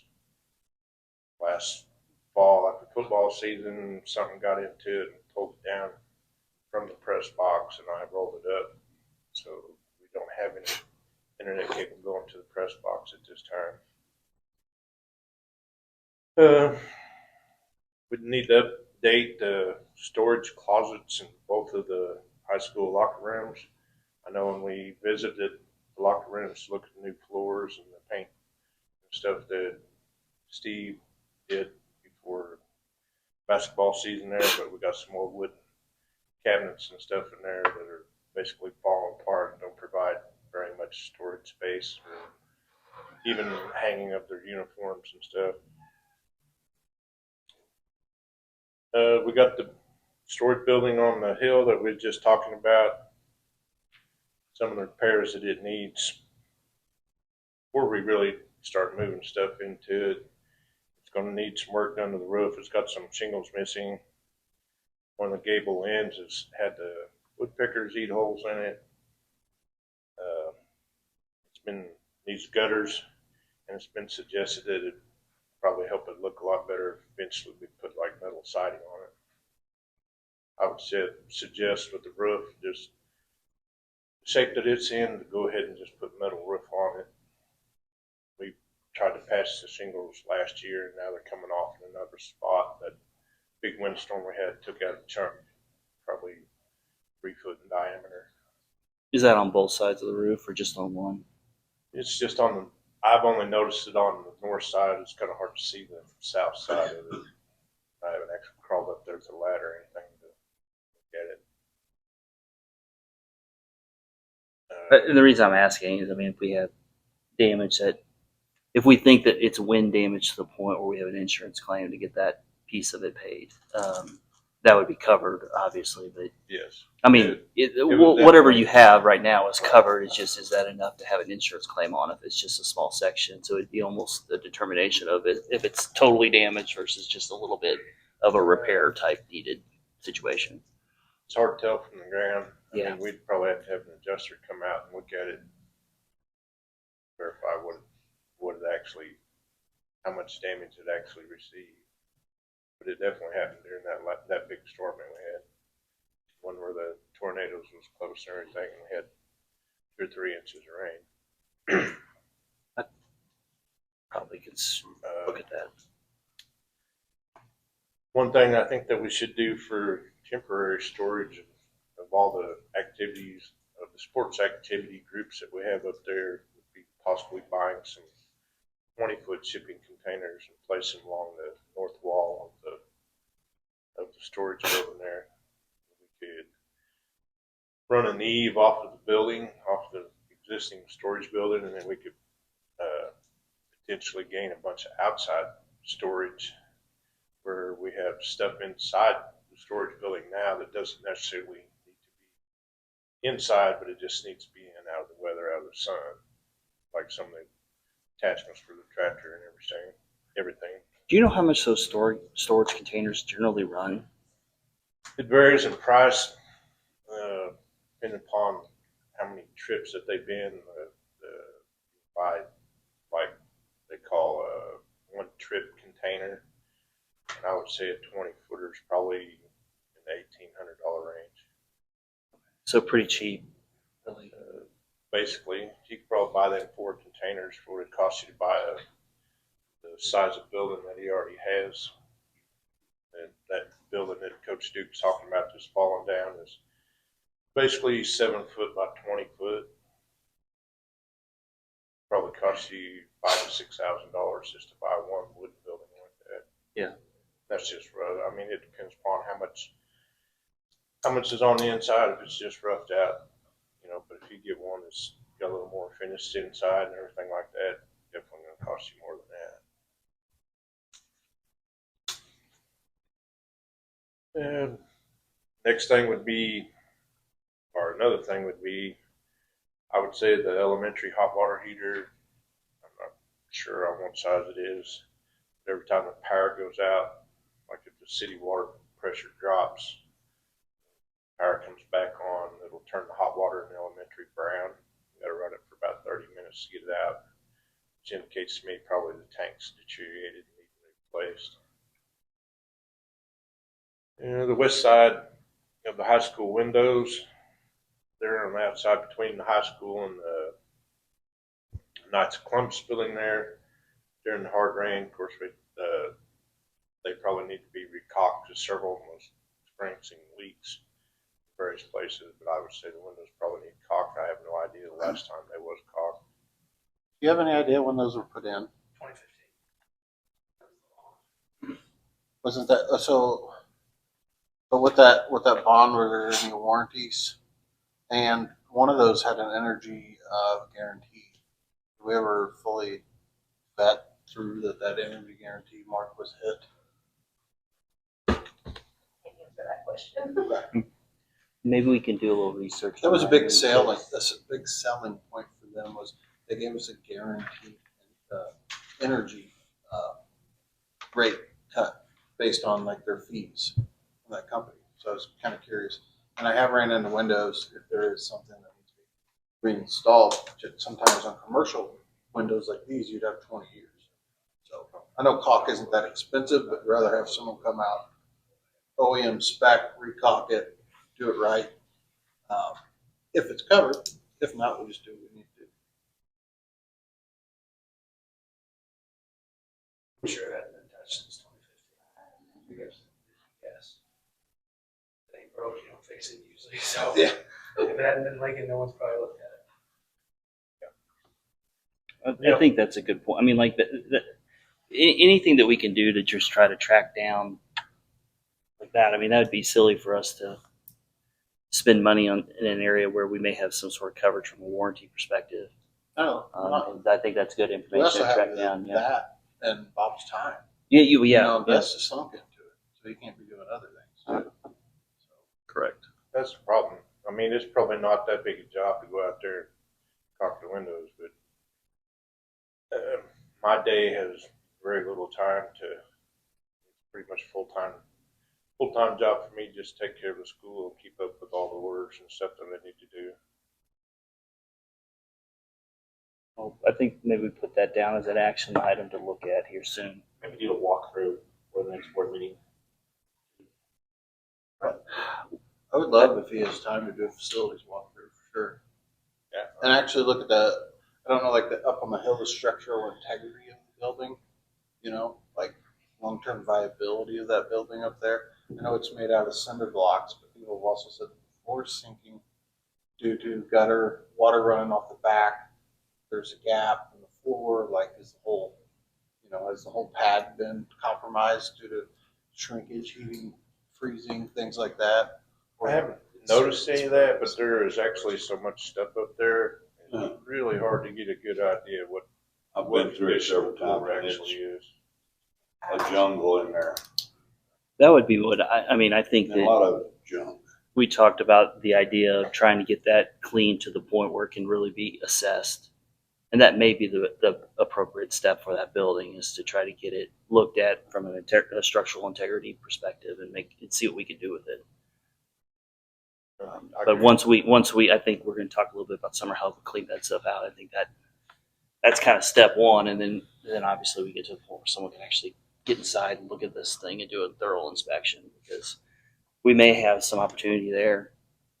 But I do think it's been, I mean, it was when I first got on the board, so 2 years ago, that we walked through.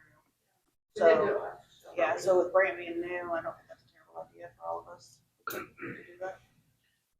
The only problem with, we still need some storage space inside that building. The only problem that we have with that, in my experience of the almost 2 years that I've been here, a lot of our outside sports, they need to have individual storage areas, like where they can have their stuff locked up outside. We get a lot of traffic through that building, and a lot of people are just kind of curious what's there, kind of leave it in worse disaster than it was when we started out. Yeah, I think it would be good to do that and do a walkthrough and then kind of think about this storage containing area and try to figure out a layout of how that would even look, where we put it. Some of those things we could talk about. Right. For sure.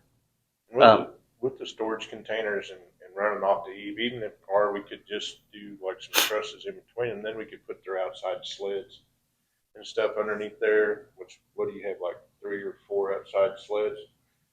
And even Track has some stuff that's just basically laying outside. Really needs to be undercover, but that's the kind of stuff that you wouldn't want to necessarily have inside the building because it'd be such a difficult task to move it every time you want to use it. You do have I'm only thinking this because in high school, our wrestling room was underneath our football stands. So there is possibility of closing in end caps on football stands and having some locker style partitions, football, track, things like that. Down there as well. I've presented that idea before and it wasn't accepted very well, but that is an option. I think anything's open for. I think, yeah, I mean, it may, whatever. It's where it looks. Yeah. I think we should could go in consider there and all put up those some ideas. privacy fence around it, and it would actually improve the outside look of the football stadium there. And we could store stuff underneath of that. My recommendation for you on all this stuff, and I'm sure you guys have it too. It'd be like any ideas you have to try to fix any solution we have or any problem that we have. I think we ought to talk through it, and we can do that. I think there's just a lot of options. We can try to figure out which one. We can look at all those available to us and try to make the best call we can and go forward. But I do. What's your time frame on? You're gonna have some folks coming in and help you with the summer help that we'll talk about later. But when do you think you'll be able to get some of that stuff cleaned out with those folks? As far as in the main storage building, Mm-hmm. as soon as somebody tells me what to do with it. There's a lot of it that Gotta go somewhere. I've talked to an auctioneer too, local, that will help us have a sale. I've talked to Ashley a little bit and maybe Jason about what's up there that they necessarily got to keep, and then what everything else just goes. And we recycle it either through metal or dumpster for trash and move on. If you keep holding on to things and you don't use them, you're wasting that. So there's no. Might tell us maybe we shouldn't order so much stuff sometimes, but a lot of stuff like Jason's probably got desks up there that have been up there for 15 years. Yeah, we had some at the start of the school year. Very little, but I know Ashley's got some desks up there, some tables that need to be saved, but then we've just got, it's just a place to throw stuff. It's just time to clean it out. exactly. There's chairs up there that has Syracuse Elementary wrote on it. I mean, My ears that big. It may not generate much revenue, but At least you're at cleaning least up. we're getting rid of it. Get it out of there. So is it everyone's then suggestion that we have we'll have a board meeting Maybe just a night to go up. to go up Very there soon. and go through that Yes. in between now, Maybe probably next in week. between now and then our After we June have meeting. graduation. Because if you're gonna have summer school kids here, or not kids working out, it'd be You good. also have a lot of lights, so storage downstairs. Happy birthday, Roxanne. Yes. Yeah, we need to look at this basement you leave, This storage here. because I've heard it's storage jam-packed with dry. trash. It's got an entry down low, That so needs it's to a really go good somewhere. spot to put wrestling nets. It's the Those opposite. gym lights, And it's, There's there's a lot probably- of lights in it right now that are not LED. where when they Came out of get the to the gym. files, Yeah. they can Cafeteria. get to them. Yeah. And that's where our files are at, that we have to go pull for transcripts, and we can't get to the transcripts. Like, we have to move things out of the way to open file cabinets. Didn't you say there was like gym lights down there or something? Yeah. And Old the gym light. cafeteria I think there's lights. like Yeah. 40 Like, gym is there a lights. reason Oh, I to think keep that stuff? So we need to purge both. No. I was thinking Yeah. They're that. old, I don't think. Okay. anybody I wants mean, this down there. Oh, is you'd be already surprised. You got some of them There's bulbs old in them up textbooks there. down I didn't even know there was a basement. Shop lights those are perfect. So for if shop. we've got transcripts. So down back- there, back are they to on this file list. cabinet? We're kind of at a free for all. I mean, back to this list. What are we doing with this list?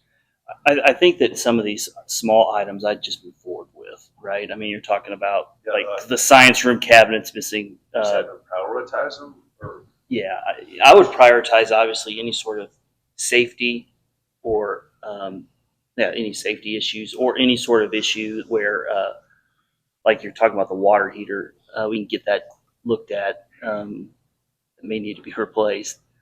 That's something that if we don't do something with, we're just going to have a big loss. Right, I understand. So there was another facilities maintenance plan, and there was one that I was concerned about. And I don't know if this means it was fixed, but the vocational ag fire alarms, updates needed, recommended by Aaron Fassler. Was that fixed? I'm still waiting. The Tech Electronics is the ones that installed that. They're the ones that has the fire panel that's in the building. They sent a representative out. He checked it all over, and I'm still waiting for him to get back with what he suggests we need and how much money it's going to cost. But basically, it's just the one classroom, Miss Twinner's classroom, that they added sometime or another. It doesn't have any like smoke detectors in it or a carbon monoxide detector. It actually has the alarms and everything and the lights. That's connected with the rest of the building, which are also connected to the main school, but it doesn't have any smoke alarms or a carbon monoxide tester in that room. I think by law, we have to have a smoke detector at least in the room. Like even if it's not one that reports back, but just an alerting method. Yes. I mean, I'm talking like even like $15 one from Proctor's. It's better to cover your liability there versus not having one in place until they can get us the right stuff to tie into the system. I agree with that. I can do that tomorrow. Thank you. I mean, I would, even though it's the last day of school, I still feel better about all the kids and teachers. You know, if someone got trapped in there because that would be awful. Understand. I agree. All right, so why don't we look for a meeting? It'll have to be early next week. I've got to go to Louisiana again, so at the end of the week. So You should have a short-term list there too, that like you had with the fire alarms on there, that covers all the fire doors, and the stalls for the elementary and junior high bathrooms. Yeah, I think it'd be great if you could just walk us around and show us Sure. what you're talking about. I mean, obviously, Yes. the longer we wait, the worse things get, right? Yes. There should be also a quote in there for some work to be done to the elementary handicap ramp, We just have that. concrete ramp out front. I don't think we ever had anything done, did we? falling apart. Was that not part of the last thing? It's been Yeah, fixed. Parts of it have, but he's still got But more it's like, things. it's all, every place there is a metal post going down into the concrete. Every time it freezes, it just pops off. Pops It concrete needs to out. be caulked, Sealed sealed around. in there, and I think it'll save it. We were gonna do some, we are gonna do some landscaping for PTO, and so we had somebody up there and they're like, oh my gosh, I gotta get this fixed. Cause it's every post is popping off, like this stuff. That one corner really blowed out. Right there We where- have kids bringing in concrete pieces in the morning, like, they just fell off. there's a. They give it to you. Did you say there's a bid in here, Bob? Excuse me? Am I missing it? It's under. I keep clicking on the wrong There's one. three. There's shipping in there and all Go those to emails. there. It is. Yeah, I got it. Feltner. Feltner's under maintenance proposals. I don't think it's under door proposal. I think it was like $900 or something. Maintenance proposal. Yeah, Fix the ramp. 25, Go in and fix 26. those places and seal it. I think you gotta go all the way to the bottom. should be pictures with it as well too. No, I think I told you the wrong one.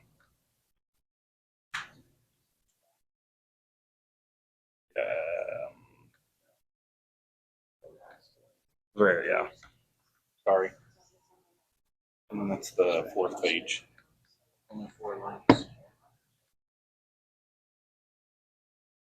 Now are we, Bob, on the backflow meters? Are we getting there? I believe that we just installed the last one that we need. We have 2 other meters that don't have backflow meters on them, but they're not used for any type of irrigation. There's no way that one's just a hydrant and the other one's that water reel that's used to water the practice field. And there's no way either one of those could ever draw any water, any groundwater or surface water back. Good job, Bob. We got last week we got the new pump and the backflow meter installed on the football irrigation field. Got it wired up and working. That's it. We might have an issue with the controller that runs the irrigation. I'm not for sure. I replaced a battery in it. It's got a backup battery in it. Replaced it today, reprogrammed it, and we'll see how it works now.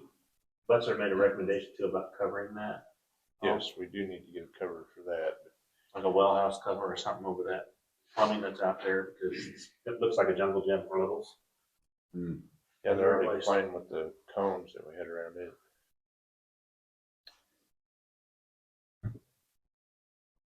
He's supposed to be sending a proposal on that for the costs, and then I'll go.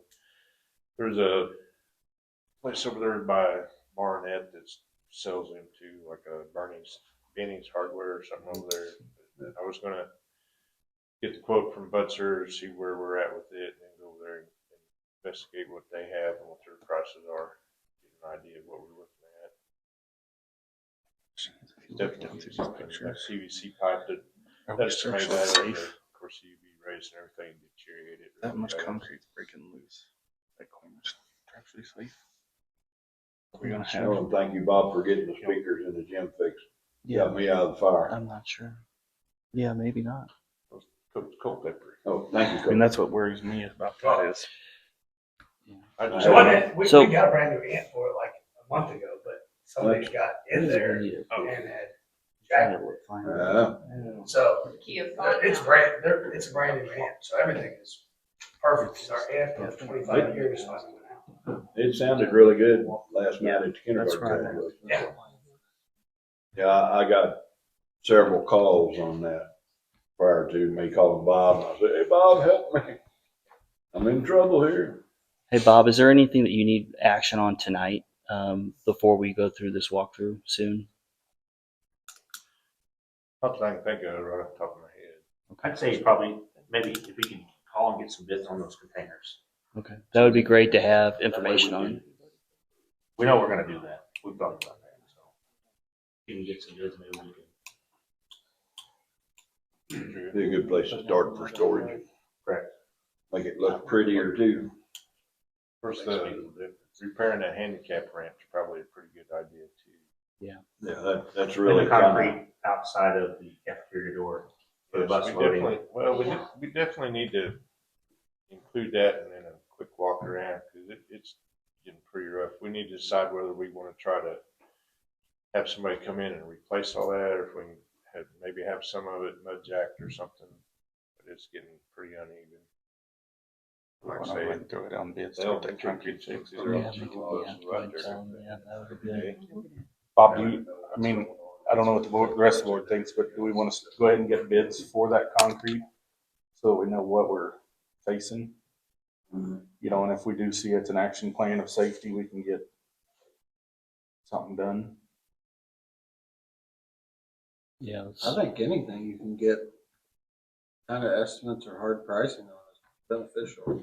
So we know where we're looking instead of guesstimating, because I don't, every time you go to do something, it's always way higher than you think, or you're surprised it's lower, you know? So I'm just guessing.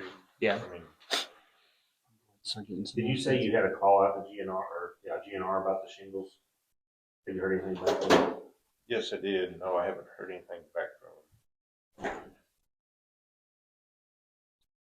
Bob may be right on the, you know, it might be cheaper for years to come to tenant and roll on. And then at some point in time, we could sheet the outside and kind of pretty it up a little. That was some thoughts that I had there. It needs some beautification up there. 'Cause Which one are you talking about? Ag. Oh, ag yeah, building. yeah. It really needs some. Oh, and Coach, dude, sorry to interrupt you, but, any of that stuff that's outside behind the old, what we always call the old ag building, is any of that stuff that you just couldn't live without? If there's grass growing around it, probably means I haven't used it. Or you can't find it. Or I can't find it. Okay, just checking. We had a large offensive and defensive line shoot. But I think when we had the storm come through, how long was that, 18 months or so ago? And the storm came through and it picked it up, it tore it up, and we talked to Keckner about trying to repair it, but I think it was cost prohibitive. Possibly cheaper to build a new one and go. It's aluminum, you gotta weld it. I can always revisit it, but I don't weld aluminum, so I don't know how much that would cost. Now that piece is underneath the stadium. Right, we moved it, right, but it was up, it used to be up there. Yeah, it used to be up there. I don't know if all the Yeah. parts are used. So what? Maybe scrap. Quite a bit of scrap back there. Yeah. Take off the S, A lot of scrap. remove the S. All right. So we'll move forward with scheduling something as soon as possible Absolutely. to look through next week. I appreciate you putting this report together. Some of the stuff we'll need to chip away at. I mean, obviously we'll have to prioritize safety issues and things that are going to cause further damage. So. like Brent said, anything that you can get a bid on and bring back to us, it just makes our end of it easier. We know what we need to spend, and thank you. All right, I think that wraps us up in open session. And I make a motion to move us in executive session following 610.021, 3, 11, and 13 with Jason Culpepper, Bridget Bestian, Nancy Thomas, and Ashley Pettigrew. All right, we have a second. Second. Second by Amanda. Amanda? Yes. Craig? Yes. Brant? Yes. David? Kelly? Oh, Yes, sir. And I'm a yes, so 7-0. Thank you all for coming tonight. Time out. do you want to talk about summer help? It says